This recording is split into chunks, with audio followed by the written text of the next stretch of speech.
Bonjour et bienvenue à notre méditation sur la grâce. Aujourd'hui, c'est le 8 janvier. Je voudrais lire avec vous dans Éphésiens chapitre 3, verset 14, verset 13. Aussi, je vous demande de ne pas perdre courage en pensant aux détresses que je connais dans mon service pour vous. Elles contribuent à la gloire que vous êtes destinée. Je vous rappelle que Paul est en prison quand il écrit cette magnifique lettre qui parle du mystère du Christ et des richesses insondables de ce Christ merveilleux qui est mort et ressuscité pour nous. Il parle donc de ce mystère du Christ qui est sa nouvelle société. Nous pourrions avoir un Paul qui se plaigne, qui est découragé, qui forcément on peut penser que étant un être humain, parfois il était découragé d'être innocent et d'être en prison, parce qu'aujourd'hui même, il y a énormément de personnes qui sont en prison et qui sont complètement innocentes. Mais lui, il dit à cette église, ne perdez pas courage. Ne perdez pas courage. Pensons à mes détresses. D'ailleurs, c'est incroyable de penser qu'un homme qui souffre comme ça, au lieu de dire, aie pitié de moi, oh, qu'est-ce que je souffre, il dit, non, non, non, je vous encourage à rester ferme, à ne pas perdre courage à cause de mes détresses. Les détresses que je connais pour mon service, pour vous.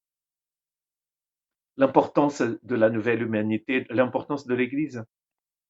Paul avait reçu du Seigneur cette vision du peuple de Dieu, de cette nation sainte que nous sommes.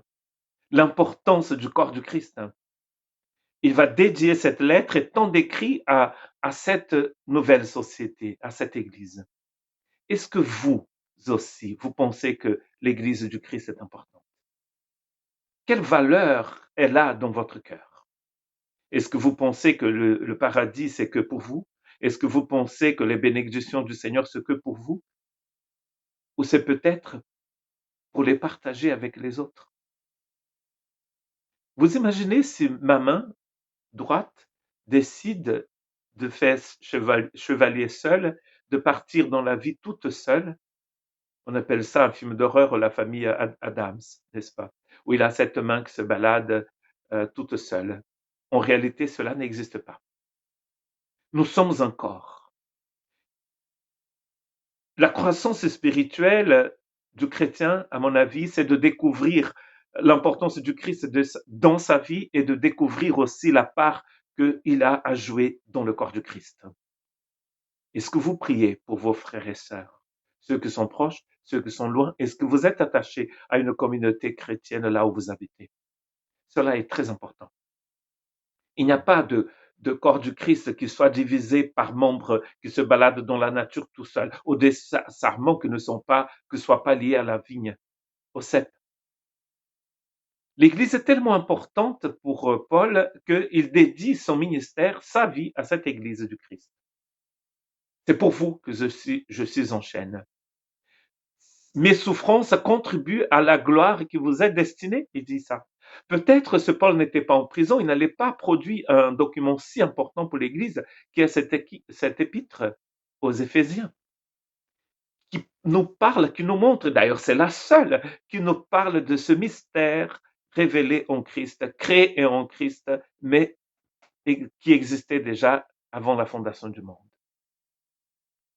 Quelle importance l'Église du Christ a dans votre cœur? En ce 8 janvier, en ce début d'année 2021, combien de temps passons-nous à prier, à crier devant le Seigneur pour tous nos frères et sœurs qui sont éparpillés dans le monde et qui souffrent aujourd'hui, même ceux qui ne souffrent pas? Est-ce que notre prière est centrée sur nous-mêmes, sur nos propres besoins, ou aussi sur les besoins des autres? Paul pensait beaucoup à l'Église. Je suis en chaîne pour l'Église, c'est comme s'il disait ça. Est-ce que parfois nous nous sentons aussi enchaînés pour cette Église? C'est-à-dire, est-ce que nous souffrons aussi avec ceux qui souffrent? Quelle place a l'Église du Christ dans mon cœur? C'est ça la méditation d'aujourd'hui. Ne perdez pas courage, il dit à l'Église, à lui-même qui souffre parce qu'il est en prison. N'ayez pas peur, ne perdez pas courage, pensant à mes détresses que je connais dans mon service pour vous.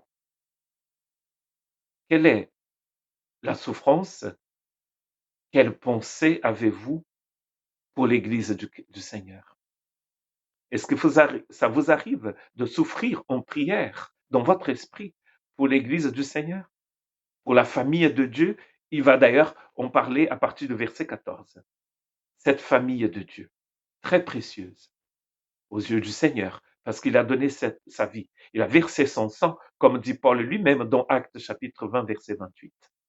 Il a versé son sang pour son Église. Et vous,